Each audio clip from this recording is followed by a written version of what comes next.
Guys, so when we tell you that it is possible to make Africa great again, I believe that after watching this documentary I'm about to play to you, you would have a better understanding of it.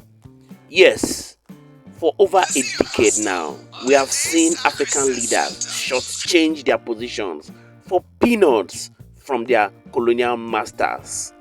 This has brought about underdevelopment in African nations, causing them to pile up debt that has taken over 2 decades to clear. Now, in a shocking turn of events, Mali, which is one of the countries that its military took over power from the democratically elected president, has demonstrated goodwill by clearing off all the debt it owed its colonial masters. I want you to take a look at this documentary and please intentionally do well to touch the like button. I want this video to get to the nooks and crannies and ultimately get to our puppet African leaders. Do well to also drop your own thoughts in the comment section. Let's get to know what you think about the actions of the military leader in Mali that have generated a lot of reactions, and we shall continually be here to serve you. Mali has shocked corrupt African leaders after it announced a clearance payment of $332 million that have made the country the first African country to be free from any foreign and domestic debt. Did you hear that? Well, maybe let's ask, for how long has Assimi Goïta been in charge of this country? What magic has he used to free the country off its debt? What do the puppet African leaders think about this move? We are going to dive and discover some shocking details of how this all happened step by step.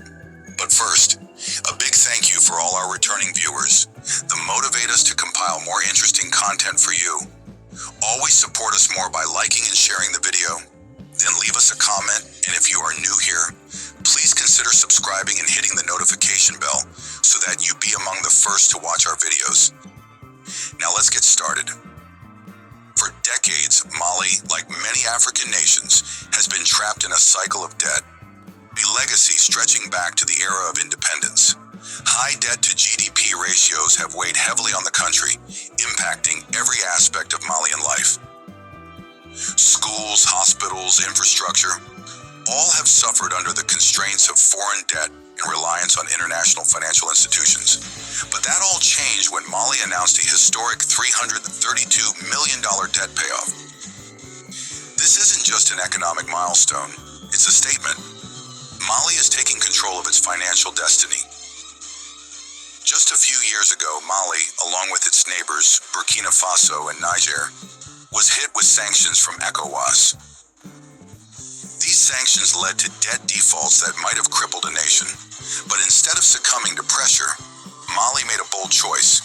So how did Mali pull off this economic miracle? Mali's success could ignite a new wave of economic independence across Africa. Sub-Saharan Africa currently holds over $700 billion in external debt. That's money that could be invested in local infrastructure, education, and healthcare.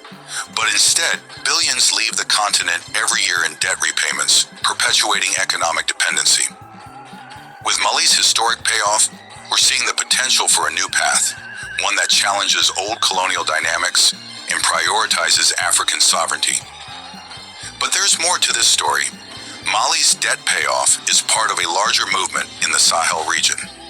Alongside Niger and Burkina Faso, Mali has joined the Sahel Alliance, a coalition determined to redefine their relationships with former colonial powers and foreign financial institutions. This alliance aims to build economic sovereignty, strengthen regional security, and forge new partnerships on their own terms. These nations share a common vision, a Sahel region that controls its own destiny, free from external manipulation. Leaders like Burkina Faso's Ibrahim Traoré have championed initiatives to keep their nations financially sovereign. Traoré's government created the National Treasury Bank, established the Post Bank to expand banking access, and even floated Burkina Faso's first national bond, attracting investment from global private investors.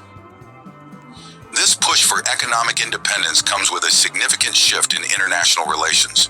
For years, France has maintained a strong economic and military presence in the Sahel, but today the countries of the Sahel Alliance are saying, enough is enough.